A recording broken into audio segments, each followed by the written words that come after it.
ನಮಸ್ಕಾರ ಸ್ನೇಹಿತರೆ, ನೀವು ನೋಡ್ತಾ ಇದ್ದೀರಾ NRI ಕಾರ್ನರ್. ಇದು ಜನವರಿ 2026ರ 4ನೇ ವಾರದ NRI ಸ್ಪೆಸಿಫಿಕ್ ಸುದ್ದಿ ಸಂಚಿಕೆ. ಈ ವಾರ ಅಮೆರಿಕದಲ್ಲಿರೋ NRIಗಳಿಗೆ ಸುದ್ದಿಗಳ ಸುರಿಮಳೆ. ಅಮೆಜಾನ್ ತನ್ನ ಇತಿಹಾಸದಲ್ಲೇ ಅತಿದೊಡ್ಡ ಲೇ ಆಫ್ ಘೋಷಣೆ ಮಾಡಿದರೆ, ಫ್ಲೋರಿಡಾ ರಾಜ್ಯ H1B ವೀಸಾದವರಿಗೆ ಕೆಲಸ ಕೊಡಲ್ಲ ಅಂತ ಬಾಗಿಲು ಹಾಕಿದೆ. ಆದರೆ ಟ್ರಂಪ್ರ ವೀಸಾ ಬ್ಯಾನ್ ಲಿಸ್ಟ್ನಲ್ಲಿ ಭಾರತದ ಹೆಸರಿಲ್ಲ ಅನ್ನೋದು ಒಂದು ಸಮಾಧಾನ ಅಷ್ಟೇ. ಇತ್ತ ಕುವೈತ್ NRIಗಳಿಗೆ ಪದೇ ಪದೇ ಆಫೀಸ್ ಅಲಿಯೋ ಟೆನ್ಷನ್ ತಪ್ಪಿಸಿದ್ರೆ, ನ್ಯೂಜಿಲೆಂಡ್ ವೀಸಾ ಈಗ ಬರೀ 5 ದಿನದಲ್ಲಿ ಸಿಗ್ತಾ ಇದೆ. ಸೊ ಬನ್ನಿ, ದೇಶ ವಿದೇಶದ ಎಲ್ಲ ಇಂಟ್ರೆಸ್ಟಿಂಗ್ ಸುದ್ದಿಯನ್ನ ಡೀಟೇಲ್ ಆಗಿ ನೋಡ್ತಾ ಹೋಗೋಣ.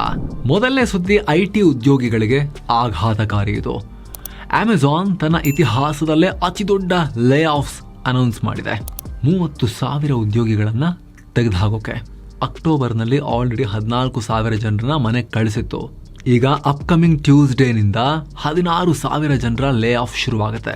ಅಮೆಜಾನ್ ವೆಬ್ ಸರ್ವಿಸಸ್, AWS, ಹಾಗೆ ಪ್ರೈಮ್ ವಿಡಿಯೋ ಮತ್ತು HR ವಿಭಾಗದಲ್ಲಿನ NRIಗಳಿಗೆ ಇದರ ಬಿಸಿ ತಟ್ಟತ್ತೆ. ಮತ್ತೊಂದು ಕಡೆ ಅಮೆರಿಕದ ಫ್ಲೋರಿಡಾ ಈ ರಾಜ್ಯ NRIಗಳಿಗೆ ಬಾಗಿಲು ಮುಚ್ಚಿದೆ.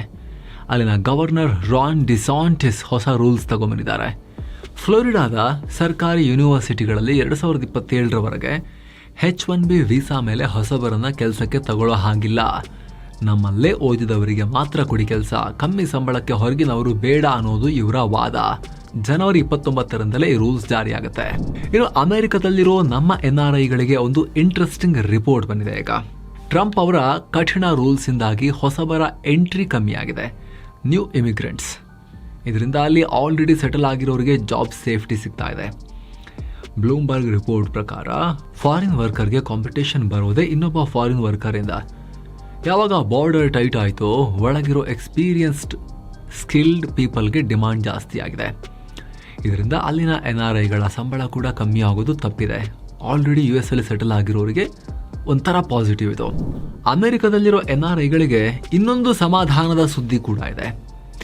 ಟ್ರಂಪ್ ಸರ್ಕಾರ 75 ದೇಶಗಳ ನಾಗರಿಕರಿಗೆ ಗ್ರೀನ್ ಕಾರ್ಡ್ ವೀಸಾ ಕೊಡೋದನ್ನು ನಿಲ್ಲಿಸಿದೆ. ಇದರಲ್ಲಿ ಪಾಕಿಸ್ತಾನ, ಬಾಂಗ್ಲಾದೇಶ, ನೇಪಾಳ, ಶ್ರೀಲಂಕಾ ಇವೆ. ಆದರೆ ಭಾರತದ ಹೆಸರಿಲ್ಲ. ಭಾರತೀಯರು ಅಲ್ಲಿ ಚೆನ್ನಾಗಿ ದುಡಿತಾರೆ ಮತ್ತು ಸರ್ಕಾರಿ ಸವಲತ್ತು ಬಳಸಲ್ಲ ಅನ್ನೋ ಕಾರಣಕ್ಕೆ ನಮಗೆ ವಿನಾಯಿತಿ ಸಿಕ್ಕಿದೆ. ಅಂದರೆ ಯಾರೆಲ್ಲ ಹೋಗಿ ಅಮೆರಿಕದ ಸಿಸ್ಟಮ್ ಮೇಲೆ ಹೊರೆ ಆಗ್ತಿದ್ದಾರೋ, ಬರ್ಡನ್ ಆಗ್ತಿದ್ದಾರೋ ಅವರಿಗೆ ಪನಿಷ್ಮೆಂಟ್. ಆದರೆ ನಮ್ಮವರು ಅಲ್ಲಿ ನೇಷನ್ ಬಿಲ್ಡಿಂಗ್ಗೆ ಕಾಂಟ್ರಿಬ್ಯೂಟ್ ಮಾಡ್ತಿದ್ದಾರೆ, ಹಾಗಾಗಿ ಪನಿಷ್ಮೆಂಟ್ ಇಲ್ಲ ಅಥವಾ ನಿರ್ಬಂಧ ಇಲ್ಲ. ಅಷ್ಟು ಮಾತ್ರ ಅಲ್ಲ, ಟೂರಿಸ್ಟ್ ವೀಸಾದಲ್ಲಿ ಬರೋರಿಗೆ 4 ರಿಂದ 13 ಲಕ್ಷ ರೂಪಾಯಿ ವೀಸಾ ಬಾಂಡ್ ಇಡೋ ರೂಲ್ಸ್ ಬಂದಿದೆ. ಆ ಲಿಸ್ಟ್ನಲ್ಲೂ ಭಾರತ ಇಲ್ಲ. ಸೊ ಸದ್ಯಕ್ಕೆ ಭಾರತೀಯರಿಗೆ ಈ ವಿಚಾರದಲ್ಲಿ ನೆಗೆಟಿವ್ ನ್ಯೂಸ್ ಇಲ್ಲ ಅನ್ನೋದೇ ಪಾಸಿಟಿವ್. ಆದರೆ ಫ್ಯಾಮಿಲಿಯನ್ನು ಅಮೆರಿಕಗೆ ಕರೆಸ್ಕೊಳ್ಳೋ ಪ್ಲಾನ್ ಇದ್ರೆ ಕಷ್ಟ. ಟ್ರಂಪ್ ಸರ್ಕಾರ ಮುಂದಿನ 4 ವರ್ಷಗಳಲ್ಲಿ 24 ಲಕ್ಷ ಗ್ರೀನ್ ಕಾರ್ಡ್ಗಳನ್ನು ಕಟ್ ಮಾಡೋ ಪ್ಲಾನ್ ಮಾಡಿದೆ. ಅಮೆರಿಕದಲ್ಲಿ ಫ್ಯಾಮಿಲಿ ಸ್ಪಾನ್ಸರ್ಶಿಪ್, ಚೈನ್ ಮೈಗ್ರೇಷನ್ ಮೂಲಕ ಬರೋರನ್ನ ತಡೆಯೋದು ಇದರ ಉದ್ದೇಶ. ಅಪ್ಪ, ಅಮ್ಮ, ಹೆಂಡತಿ ಮಕ್ಕಳನ್ನ ಕರೆಸ್ಕೊಳ್ಳೋದು ಇನ್ನು ಮುಂದೆ ಕಷ್ಟ ಆಗುತ್ತೆ USಗೆ. ಇನ್ನು ಅಮೆರಿಕದ ಕೋರ್ಟ್ NRIಗಳ ಪರವಾಗಿ ಒಂದು ತೀರ್ಪನ್ನು ಕೊಟ್ಟಿದೆ. ಇಮಿಗ್ರೇಷನ್ ಅಧಿಕಾರಿಗಳು ಸರಿಯಾದ ಕಾರಣ ಇಲ್ಲದೆ ಯಾರನ್ನೂ ಅರೆಸ್ಟ್ ಮಾಡೋ ಹಾಗಿಲ್ಲ.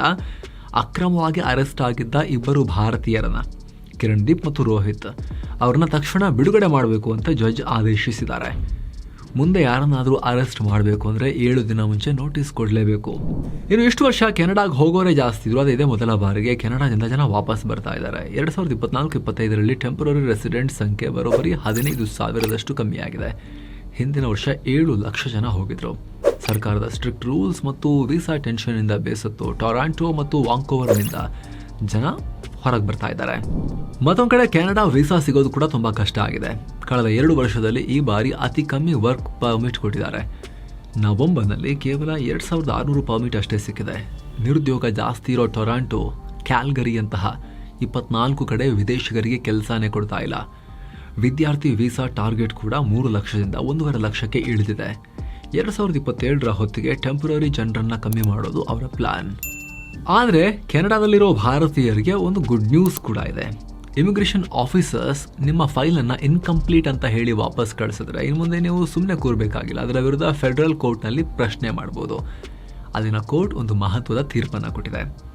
ವಿಶೇಷವಾಗಿ ಪೋಷಕರನ್ನ ಪ್ಯಾರೆಂಟ್ಸನ್ನು ಕರೆಸ್ಕೊಳ್ಳೋ ಸ್ಕೀಮ್ಗಳಲ್ಲಿ ಒಮ್ಮೆ ಲಾಟರಿ ಮಿಸ್ ಆದರೆ ಅವಕಾಶ ಕೈತಪ್ಪಿ ಹೋಗ್ತಾ ಇತ್ತು. ಆದರೆ ಈಗ ಆಫೀಸರ್ಸ್ ಚಿಕ್ಕ ಪುಟ್ಟ ಕಾರಣಕ್ಕೆ ಫೈಲ್ ರಿಜೆಕ್ಟ್ ಮಾಡಿದ್ರೆ ಅದನ್ನು ಚಾಲೆಂಜ್ ಮಾಡೋ ಹಕ್ಕು ಈಗ ಸಿಕ್ಕಿದೆ. ಇನ್ನೊಂದು ಗುಡ್ ನ್ಯೂಸ್ ಏನು ಗೊತ್ತಾ ಇಲ್ಲಿಂದ, ಕೆನಡಾ PR-ಗಾಗಿ ಪರ್ಮನೆಂಟ್ ರೆಸಿಡೆನ್ಸಿಗಾಗಿ ಕಾಯ್ತಿರೋರಿಗೆ ಕಾಂಪಿಟೇಷನ್ ಕಮ್ಮಿ ಆಗಿದೆ. ಹೆಚ್ಚು ಸ್ಕೋರ್ ಇದ್ದವರೆಲ್ಲ ಟಾಪರ್ಸ್ ಲಿಸ್ಟಿಂದ ಔಟ್ ಆಗಿದ್ದಾರೆ. ಜನವರಿ 7ರ ಡ್ರಾನಲ್ಲಿ 500ಕ್ಕೂ ಅಧಿಕ ಸ್ಕೋರ್ ಇದ್ದ 4600 ಜನ ಸೆಲೆಕ್ಟ್ ಆಗಿದ್ದಾರೆ. ಸೊ ಈಗ ಕಮ್ಮಿ ಸ್ಕೋರ್ ಇರೋವರಿಗೂ ಕೂಡ PR ಸಿಗೋ ಚಾನ್ಸ್ ಜಾಸ್ತಿ ಆಗಿದೆ. ಕುವೈತ್ನಲ್ಲಿ ಕೆಲಸ ಮಾಡೋರಿಗೆ ಒಂದು ನೆಮ್ಮದಿಯ ಸುದ್ದಿ. ಇಷ್ಟು ದಿನ ನೀವು ಊರಿಗೆ ಹೋಗಬೇಕು ಅಂದರೆ ಪ್ರತಿ ಸಲ ಮಾಲೀಕರಿಂದ ಹೊಸದಾಗಿ ಎಕ್ಸಿಟ್ ಪರ್ಮಿಟ್ ಪಡಿಬೇಕಾಗಿತ್ತು. ಈಗ ಕುವೈತ್ ಸರ್ಕಾರ ಮಲ್ಟಿಪಲ್ ಟ್ರಿಪ್ ಎಕ್ಸಿಟ್ ಪರ್ಮಿಟ್ ಜಾರಿಗೆ ತಂದಿದೆ. ಒಮ್ಮೆ ಪರ್ಮಿಟ್ ತಗೊಂಡ್ರೆ ಸಾಕು, ವ್ಯಾಲಿಡಿಟಿ ಇರೋವರೆಗೂ ಎಷ್ಟು ಸಲ ಬೇಕಾದರೂ ಹೋಗಿ ಬರ್ಬೋದು. ಅದಕ್ಕೂ ಆಫೀಸ್ಗೂ ಹೋಗಬೇಕು ಅಂತಿಲ್ಲ. ಸಹೇಲ್ ಆ್ಯಪ್ ಮೂಲಕ ಆನ್ಲೈನಲ್ಲೇ ನೀವೇ ಪ್ರಿಂಟ್ ತಗೋಬೋದು. ಮತ್ತೊಂದು ಕಡೆ UAE, United Arab Emirates, Dubai, Sharjah, Abu Dhabi ಇಲ್ಲೆಲ್ಲ ಕೆಲಸ ಮಾಡೋರಿಗೆ ಬೇಕಾದ ವರ್ಕ್ ಪರ್ಮಿಟ್ಗೆ ಬೇಕಾದ ಡಿಗ್ರಿ ಅಥವಾ ಮದುವೆ ಸರ್ಟಿಫಿಕೇಟ್ ಅಟೆಸ್ಟೇಷನ್ ಈಗ ಸಿಂಪಲ್ ಆಗಿದೆ. ರಣ ಬಿಸಿಲಲ್ಲಿ, ಸುಡು ಬಿಸಿಲಲ್ಲಿ ಆಫೀಸ್ಗೆ ಅಲಿಯೋ ಟೆನ್ಷನ್ ಇಲ್ಲ. ಮನೆಯಲ್ಲೇ ಕೂತು MOFA ವೆಬ್ಸೈಟ್ ಅಥವಾ ಆ್ಯಪ್ ಡೌನ್ಲೋಡ್ ಮಾಡ್ಕೊಂಡು ಅವ್ರದ್ದು ಅಪ್ಲೈ ಮಾಡಿದ್ರೆ ಕೊರಿಯರ್ ಅವರೇ ತಂದು ಪಿಕಪ್ ಮಾಡಿ ಸೀಲ್ ಹಾಕಿ ವಾಪಸ್ ತಂದು ಕೊಟ್ಟು ಹೋಗ್ತಾರೆ. ಮ್ಯಾಕ್ಸಿಮಮ್ 3 ಡೇಸಲ್ಲಿ ಕೆಲಸ ಮುಗಿದು ಹೋಗುತ್ತೆ. ಬಹಳ ಫ್ರೆಂಡ್ಲಿ ಆಗ್ತಿದ್ದಾರೆ UAE ಗೌರ್ಮೆಂಟ್ನವರು. ಏನೋ ನ್ಯೂಜಿಲೆಂಡ್ ವೀಸಾ ಪ್ರೊಸೆಸಿಂಗ್ ಈಗ ರಾಕೆಟ್ ಸ್ಪೀಡ್ ಪಡ್ಕೊಂಡಿದೆ. 2025ರಲ್ಲಿ 10 ಲಕ್ಷ ವೀಸಾ ಪ್ರೊಸೆಸ್ ಮಾಡಿ ರೆಕಾರ್ಡ್ ಮಾಡಿದ್ದಾರೆ. ಈಗ ವಿಸಿಟರ್ ವೀಸಾ ಸರಾಸರಿ 5 ದಿನದಲ್ಲೇ ಸಿಗ್ತಾ ಇದೆ. ಸ್ಟೂಡೆಂಟ್ ವೀಸಾ 12 ದಿನಕ್ಕೆ, ಈ ಹಿಂದೆ 18 ದಿನ ಆಗ್ತಿತ್ತು. ಮತ್ತು ವರ್ಕ್ ವೀಸಾ ಕೂಡ 12 ಡೇಸಲ್ಲೇ ಕೈ ಸೇರ್ತಾ ಇದೆ. ಈ ಹಿಂದೆ 1 ತಿಂಗಳ ಹತ್ತಿರ ಬೇಕಾಗಿತ್ತು, 23 ಡೇಸ್ ಬೇಕಾಗ್ತಿತ್ತು. ಸೀಸನಲ್ ಕೆಲಸಕ್ಕೆ ಅರ್ಜಿ ಹಾಕಿದ 99% ಜನರಿಗೆ ವೀಸಾ ಸಿಕ್ಕಿದೆ. ಅದು ಕೂಡ ಗುಡ್ ನ್ಯೂಸ್. ಆದರೆ ಮಲೇಷ್ಯಾ ಸರ್ಕಾರ ಇದೆಯಲ್ಲ, ಅಲ್ಲೂ ದೊಡ್ಡ ಪ್ರಮಾಣದಲ್ಲಿ ಭಾರತೀಯರಿದ್ದಾರೆ. ದಕ್ಷಿಣ ಭಾರತೀಯರು ಇನ್ನೂ ಜಾಸ್ತಿ ಇದ್ದಾರೆ. ಅಲ್ಲಿ ಮಲೇಷ್ಯಾ ಸರ್ಕಾರ ಒಂದು ಶಾಕ್ ಕೊಟ್ಟಿದೆ. ಜೂನ್ 1, 2026ರಿಂದ ನೀವು ಮಲೇಷ್ಯಾದಲ್ಲಿ ವರ್ಕ್ ವೀಸಾ ಪಡಿಬೇಕು ಅಂದರೆ ನಿಮ್ಮ ಸಂಬಳ ಈಗಿರೋದಕ್ಕಿಂತ ಡಬಲ್ ಇರಲೇಬೇಕು. ಕ್ಯಾಟಗರಿ 1 ಪಾಸ್ಗೆ ಕನಿಷ್ಠ 4.5 ಲಕ್ಷ ರೂಪಾಯಿ, ಅಂದರೆ 20,000 ರಿಂಗಿಟ್ ಸಂಬಳ ಇರಬೇಕು.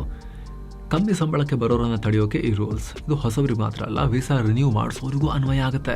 ಇನ್ನು ಜಪಾನ್ ಸರ್ಕಾರ ಫಾರಿನರ್ಸ್ಗಾಗಿ ಹೊಸ ಕಂಡೀಷನ್ ಹಾಕ್ತಿದೆ. ಅಲ್ಲಿ ವಾಸ ಮಾಡಬೇಕು ಅಂದರೆ ಮುಂದೆ ಜಾಪನೀಸ್ ಭಾಷೆ ಮತ್ತು ಕಲ್ಚರ್ ಕಲಿಲೇಬೇಕು. ಕೆಲಸ ಮಾಡೋರು ಮಾತ್ರ ಅಲ್ಲ, ಅವರ ಫ್ಯಾಮಿಲಿಗೂ ಇದು ಅನ್ವಯ ಆಗುತ್ತೆ. ಪರ್ಮನೆಂಟ್ ಆಗಿ ಇರಬೇಕು ಅಂದರೆ ಈ ಟ್ರೈನಿಂಗ್ ಕಡ್ಡಾಯ ಆಗೋ ಚಾನ್ಸಸ್ ಇದೆ. ಅಲ್ಲಿನ ಜನರೊಂದಿಗೆ ಹೊಂದಿಕೊಳ್ಳೋಕೆ ಈ ರೂಲ್ಸ್. ಇನ್ನು ನಾರ್ವೆ ರಾಷ್ಟ್ರ NRIಗಳ ಸಹಾಯಕ್ಕೆ ಹೊಸ ಟೆಕ್ನಾಲಜಿ ತಂದಿದೆ. ಅಲ್ಲಿನ ರೂಲ್ಸ್ ಗೊತ್ತಿಲ್ಲದೆ ಎಷ್ಟು ಜನ ಮೋಸ ಹೋಗ್ತಾರೆ. ಅದಕ್ಕಾಗಿ ಸರ್ಕಾರ AI ಚಾಟ್ ಬಾಟ್ ಬಿಡುಗಡೆ ಮಾಡಿದೆ. ಸಂಬಳ, ಕೆಲಸದ ಸಮಸ್ಯೆ ಏನೇ ಇದ್ರೂ ಕೂಡ ಈ ಬಾಟ್ ಹತ್ರ ಕೇಳಿದ್ರೆ ಸಾಕು, ನಿಮ್ಮ ಹಕ್ಕುಗಳೇನು ಅಂತ 12 ಭಾಷೆಯಲ್ಲಿ ಹೇಳ್ಕೊಡುತ್ತೆ. ಇನ್ನು ಬ್ರಿಟಿಷ್ ಸರ್ಕಾರ ಟ್ಯಾಲೆಂಟೆಡ್ ಟೆಕ್ಕಿಗಳಿಗೆ ರೆಡ್ ಕಾರ್ಪೆಟ್ ಹಾಕ್ತಾ ಇದೆ. ನೀವು AI, ಲೈಫ್ ಸೈನ್ಸ್ ಅಥವಾ ಕ್ಲೀನ್ ಎನರ್ಜಿ ಎಕ್ಸ್ಪರ್ಟ್ ಆಗಿದ್ರೆ ನಿಮ್ಮ ವೀಸಾ ಫೀಸನ್ನು ಸರ್ಕಾರವೇ ವಾಪಸ್ ಕೊಡುತ್ತೆ, ರಿಯಂಬರ್ಸ್ ಮಾಡುತ್ತೆ. ಸ್ಟಾರ್ಟಪ್ಗಳಿಗೆ ಲೈಸೆನ್ಸ್ ಕೂಡ ಫಾಸ್ಟ್ ಟ್ರ್ಯಾಕ್ನಲ್ಲಿ ಸಿಗುತ್ತೆ. ಆದರೆ ಇನ್ನೊಂದು ಕಡೆ ಶ್ರೀಮಂತರಿಗೆ 24 ಕೋಟಿಗೂ ಹೆಚ್ಚು ಆಸ್ತಿ ಇರೋರಿಗೆ ಹೊಸ ಟ್ಯಾಕ್ಸ್ ಹಾಕೋ ಪ್ಲಾನ್ ಕೂಡ ಯೋಚನೆ ಮಾಡ್ತಾ ಇದ್ದಾರೆ. ಇನ್ನು UKಗೆ ಹೋಗಿ ಓದೋರಿಗೆ ಖರ್ಚು ಜಾಸ್ತಿ ಆಗಿದೆ. ವೀಸಾ ಪಡೆಯೋಕೆ ಮುಂದೆ 1 ಲಕ್ಷ ರೂಪಾಯಿ, 925 ಯೂರೋಸ್ ಎಕ್ಸ್ಟ್ರಾ ಫೀಸ್ ಕಟ್ಟಬೇಕು. UK ಸರ್ಕಾರ ಈಗ ಅಲ್ಲಿಗೆ ಬರೋ ಸ್ಟೂಡೆಂಟ್ ಸಂಖ್ಯೆ ಕಮ್ಮಿ ಮಾಡಿ ಬೇರೆ ರಾಷ್ಟ್ರಗಳಲ್ಲೇ ತಮ್ಮ ಕ್ಯಾಂಪಸ್ ತೆರೆಯೋಕೆ ಪ್ಲಾನ್ ಮಾಡಿದ್ದಾರೆ. ಅಂದರೆ ಇಂಡಿಯಾದಲ್ಲಿ ಇದ್ಕೊಂಡೇ UK ಡಿಗ್ರಿ ಪಡ್ಕೋಬೋದು. ಅವರ ಪ್ರಖ್ಯಾತ ಯೂನಿವರ್ಸಿಟಿಗಳ ಬ್ರಾಂಚಸ್ಸನ್ನು ಬೇರೆ ಬೇರೆ ರಾಷ್ಟ್ರಗಳಲ್ಲಿ ಓಪನ್ ಮಾಡೋಕೆ ಪ್ಲಾನ್ ಮಾಡಿದ್ದಾರೆ. ಇನ್ನು ಭಾರತದಲ್ಲಿ ಪ್ರಾಪರ್ಟಿ ಮಾರೋ NRIಗಳಿಗೆ ಟ್ಯಾಕ್ಸ್ TDSನ ಬರೆಬಿದ್ದಿದೆ. ಲಾಭದ ಮೇಲೆ ಟ್ಯಾಕ್ಸ್ ಹಾಕೋಬಂದು ಇಡೀ ಪ್ರಾಪರ್ಟಿ ಮೇಲೇ 20-30% ಟ್ಯಾಕ್ಸ್ ಕಟ್ ಮಾಡ್ತಿದ್ದಾರೆ. ಉದಾಹರಣೆಗೆ 1 ಕೋಟಿಯ ಸೈಟ್ ಮಾರಿದ್ರೆ 30 ಲಕ್ಷ ಟ್ಯಾಕ್ಸ್ ಕಟ್ ಆಗುತ್ತೆ. ಇದನ್ನು ವಾಪಸ್ ಪಡಿಬೇಕು ಅಂದರೆ ಲೋವರ್ ಡಿಡಕ್ಷನ್ ಸರ್ಟಿಫಿಕೇಟ್ಗೆ ಅಪ್ಲೈ ಮಾಡಬೇಕು. ಆದರೆ ಆಫೀಸರ್ಸ್ ಅದನ್ನು ಕೊಡೋಕ್ಕೆ ತುಂಬ ತಡ ಮಾಡ್ತಾರೆ. ಅವ್ರಿಗೆ ನೀವು ತುಂಬ ಮುದ್ದು ಮಾಡಿ ಪ್ರೀತಿ ಮಾಡಿಲ್ಲ ಅಂದರೆ ಕೊಡೋದೇ ಇಲ್ಲ ಬೇಗ. ಅವರು ಬರೋ ಬಜೆಟ್ನಲ್ಲಿ ಈ ರೂಲ್ಸ್ ಬದಲಾಗಬೇಕು ಅನ್ನೋದು NRIಗಳ ಡಿಮಾಂಡ್. ಒಟ್ಟಾರೆ ಈ ವಾರದ ಎಲ್ಲ ಸುದ್ದಿಯನ್ನು ನೋಡಿದಾಗ ಅಮೆಜಾನ್ ಲೇ ಆಫ್ ಮತ್ತು ಫ್ಲೋರಿಡಾ ಬ್ಯಾನ್ ದೊಡ್ಡ ಹೊಡೆತ ನೀಡಿದ್ರೆ, ಟ್ರಂಪ್ ವೀಸಾ ಲಿಸ್ಟ್ನಲ್ಲಿ ಭಾರತ ಇಲ್ಲದೇ ಇರೋದು ಒಂದು ಸಮಾಧಾನ. ಕೆನಡಾ ಮತ್ತು UK ಬಾಗಿಲು ಮುಚ್ಚುತ್ತಾ ಇದ್ರೆ ನಾರ್ವೆ ಟೆಕ್ನಾಲಜಿ ಮೂಲಕ ಸ್ವಾಗತಿಸ್ತಾ ಇದೆ. ಇಲ್ಲಿ ಸಲಹೆ ಏನು ಅಂದರೆ, ಪ್ರಾಪರ್ಟಿ ಸೇಲ್ ವಿಚಾರದಲ್ಲಿ ಇಂಡಿಯಾದಲ್ಲಿ ಪ್ರಾಪರ್ಟಿ ಮಾರೋ ಮುನ್ನ ಟ್ಯಾಕ್ಸ್ ಕನ್ಸಲ್ಟೆಂಟ್ಸ್ ಜೊತೆಗೆ ಡಿಸ್ಕಸ್ ಮಾಡ್ಕೊಳ್ಳಿ, ಆಮೇಲೆ ಸಿಕ್ಕಾಕೋಬೇಡಿ TDS ವಿಚಾರದಲ್ಲಿ. ಹಾಗೆ ಜಪಾನ್ ಪ್ಲಾನ್ ಇರೋರು ಅಲ್ಲಿಗೆ ಹೋಗೋ ಮುನ್ನ ಸ್ವಲ್ಪ ಭಾಷೆ ಕಲಿತ್ರೆ ಒಳ್ಳೆಯದು. ಇದಿಷ್ಟು ಈ ವಾರದ ಮೆಗಾ NRI ಬುಲೆಟಿನ್. ಸೇಫ್ ಆಗಿರಿ, ಸುರಕ್ಷಿತವಾಗಿರಿ, ಹ್ಯಾಪಿ ಆಗಿರಿ ಎಲ್ಲೇ ಇದ್ರೂ ಕೂಡ. ಮತ್ತಷ್ಟು ಅಪ್ಡೇಟ್ಸ್ನೊಂದಿಗೆ ಮುಂದಿನ ವಾರದ NRI ಕಾರ್ನರ್ನಲ್ಲಿ ಮತ್ತೆ ಸಿಗೋಣ NRI ಸ್ನೇಹಿತರೆ. ನಮಸ್ಕಾರ.